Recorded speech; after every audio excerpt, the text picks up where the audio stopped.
Hello student, this is Pranjal sir, Director of Daswan Institute. এতিয়া NTA ৱেবছাইটত তোমালোকৰ JEE Mains 2025 যিটো first attempt আছে, ফাৰ্ষ্ট এটেম্পটৰ এডমিট কাৰ্ড ৰিলিজ হৈছে। তোমালোকে NTA ৱেবছাইটত গৈ পেলাই তোমালোকৰ একনলেজমেণ্ট নাম্বাৰ তাত দি পেলাই তোমালোকে এডমিট কাৰ্ড ডাউনলোড কৰি ল'ব পাৰিবা।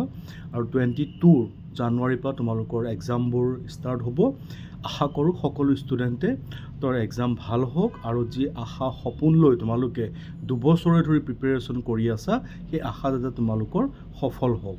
আৰু আমি 22 জানুৱাৰীৰ পৰা ডেইলি ৰাতি আমি তোমালোকৰ সেই এক্সামৰ পেপাৰবোৰ আমি ডিছকাছ কৰি আমাৰ এই চেনেলতে আপলোড কৰিম। তো নেক্সট ডে যাৰ এক্সাম আছে তেওঁলোকে এটলিষ্ট সেই ভিডিঅ'জবোৰ চালে তোমালোকৰ নেক্সট ডে প্ৰিপেৰেশ্যনৰ যি পৰীক্ষা আছে পৰীক্ষাৰ প্ৰিপেৰেশ্যনত অলপ হ'লেও তোমালোকৰ হেল্প হ'ব। Thank U.